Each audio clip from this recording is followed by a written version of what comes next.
Roughing It by Mark Twain. Chapter 14.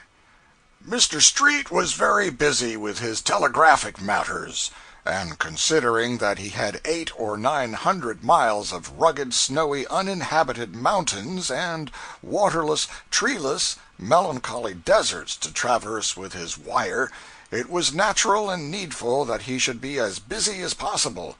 He could not go comfortably along and cut his poles by the roadside either, but they had to be hauled by ox teams across those exhausting deserts, and it was 2 days' journey from water to water, in one or two of them. Mr. Street's contract was a vast work, every way one looked at it, and yet to comprehend what the vague words 800 miles of rugged mountains and dismal deserts mean, one must go over the ground in person. Pen and ink descriptions cannot convey the dreary reality to the reader. And after all, Mr. S.'s mightiest difficulty turned out to be one which he had never taken into account at all. Unto Mormons he had sublet the hardest and heaviest half of his great undertaking, and all of a sudden they concluded that they were going to make little or nothing, and so they tranquilly threw their poles overboard in mountain or desert, just as it happened when they took the notion, and drove home and went about their customary business. They were under written contract to Mr. Street, but they did not care anything for that. They said they would admire to see a Gentile force a Mormon to fulfill a losing contract in Utah, and they made themselves very merry over the matter. Street said, for it was he that told us these things, "I was in dismay. I was under heavy bonds to complete my contract in a given time, and this disaster looked very much like ruin. It was an astounding thing. It was such a wholly unlooked-for difficulty that I was entirely nonplussed.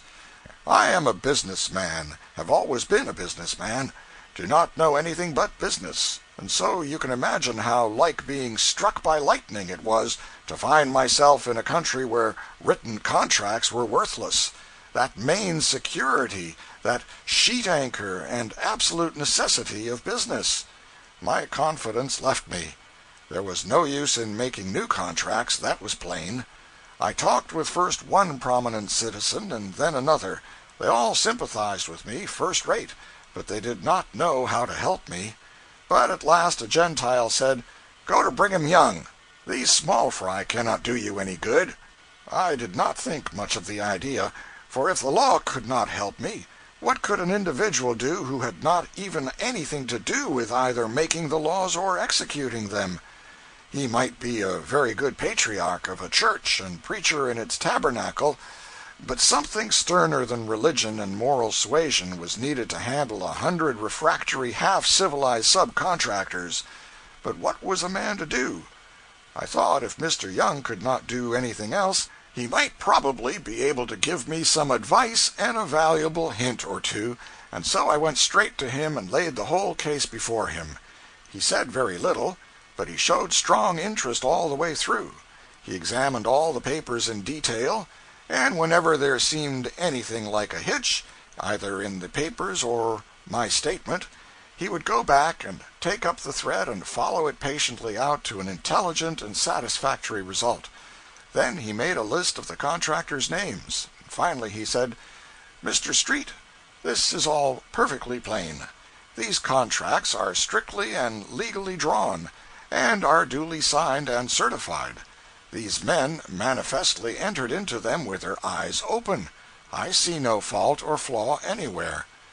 Then Mr. Young turned to a man waiting at the other end of the room and said, "Take this list of names to so-and-so, and tell him to have these men here at such and such an hour."